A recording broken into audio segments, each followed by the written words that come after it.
চতুর্দিকে শুধু মানুষ আর মানুষ, সবাই ধান লাগাচ্ছে এই সময়টা, মানে আমাদের এই যে বর্ষার সিজন, আষাঢ় শ্রাবণ মাসের পরেই সব জায়গায় ধান লাগানোর প্রস্তুত মানে নিয়ে মানুষ প্রচুর ব্যস্ত। গ্রাম অঞ্চলে এই সময়টা সবাই প্রচুর পরিমাণ ব্যস্ত, আপনি কাউকে কোথাও পাবেন না, সবাই খেতে খামারে কাজ নিয়ে ব্যস্ত। দেখেন পুরা জমিতে শুধু মানুষ আর মানুষ, এই যে সবাই ব্যস্ত, সবাই কাজ নিয়ে ব্যস্ত।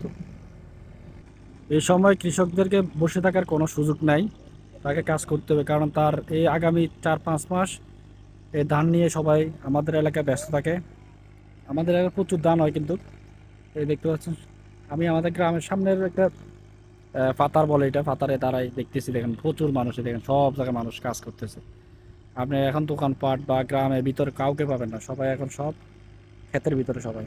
এটা কিন্তু একটা সৌন্দর্য, গ্রামের একটা ঐতিহ্য বলতে পারেন, আবার সৌন্দর্য বলতে পারেন, বা কর্মব্যস্ততা বলতে পারেন, অপরতা রুজি রোজগার বা রুটির যে ব্যবস্থা সেটাও বলতে পারেন। দেশের অর্থনীতিতে যে অর্থনীতি, তাদের কৃষকদের অবদান এটা কিন্তু অনেক বেশি। এই যে আমরা শহরে যারা আছি, চাল খাচ্ছি বসে বসে, এটা কিন্তু তাদের এই পরিশ্রমের ফল। তা নাহলে কিন্তু আমাদেরকে চাল আমদানি করে খেতে হতো, আমদানি করলে অবশ্যই দাম আরও বেড়ে যেত। যেহেতু দেশে উৎপাদন হয়, যার কারণে এখনও দাম সীমিত থাকে। তো এই জন্য সবসময় কৃষকদেরকে সম্মান করবেন, ভালোবাসবেন। আল্লাহ হাফিজ।